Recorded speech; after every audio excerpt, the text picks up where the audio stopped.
I got started on this personally because my careers have involved becoming a member of the bar, serving as an American Foreign Service officer, and serving as an official of the United Nations.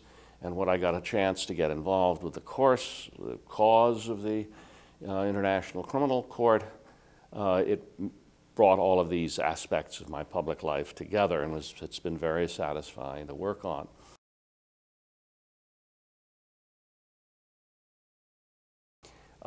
You mentioned 1998. That was the year in which 120 countries in a diplomatic conference in Rome during the summer approved and adopted the Rome Statute for the International Criminal Court. The statute is an international treaty which sets up the court and provides basically in a kind of a constitution everything that it needs. Its administration, its management, provisions for its funding, and above all, a definition of its jurisdiction and a definition of its jurisprudence. From the point of view of the NEU, the statute contains statements of values and motives for the creation of the court, which are extremely important. They speak to the universality of the human family. They speak to the unity of the fundamental values, the unity and universality, actually, of those fundamental values in the civilizations, religions, and faith and ethical structures of all countries and civilizations. So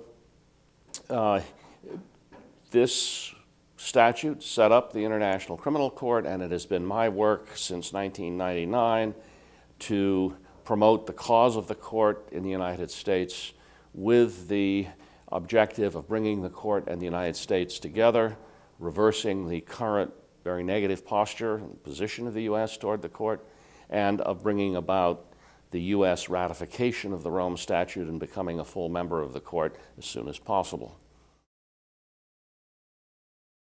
We've had very encouraging developments in the last couple of years. We got launched in 2001 after I spent a couple of years raising money for what we call AMIC, the short name for the coalition. And the first years were very difficult because the U.S. under the Bush administration was very strongly and severely hostile to the court.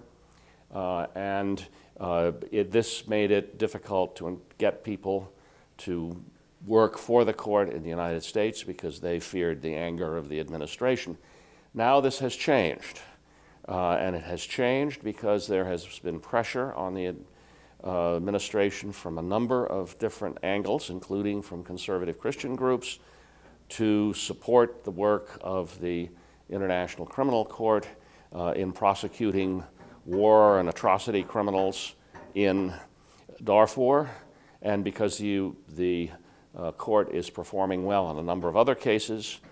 In addition to that, a campaign which the U.S. has had to get agreements with other countries that would take Americans out of the jurisdiction of the court has run into big trouble, and the Department of Defense has complained about it to Congress, and so we have a vehicle now for educating Congress about the court. The Defense Department has in fact gone to Congress and said the laws you've passed about these agreements require that military assistance be cut off to countries that refuse to make these agreements with us. And there's a whole bunch of countries that are very important to the Defense Department in terms of military cooperation and military-to-military relations. And these countries have had their military assistance cut off, and these relationships have been ended. So the Defense Department's very unhappy about that. Congress is trying to find a solution to this, and in finding a solution to it, members of Congress want to know how this happened, what the court is, and so forth. And so we have a major opportunity to educate people in Congress about the ICC that we never had before, and particularly to reach people who would not have given us the time of day before.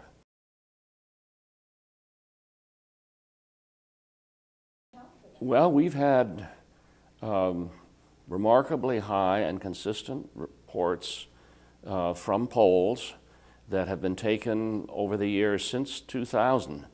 These are polls about Americans' attitudes on foreign policy issues and international relations in general, and they include a section on the International Criminal Court. And support for the International Criminal Court has held steady between 60 and 70% right along, all through this period. Most recently, where we've had these changes in circumstances, we've been reaching 70%. And in a poll that asked about should the U.S. and the court work together on Darfur, it spiked up to 91% said yes. These numbers are yes answers to should the U.S. work closely with the court and cooperate, and yes to the question should the U.S. ratify the Rome Statute and become a state party to the court.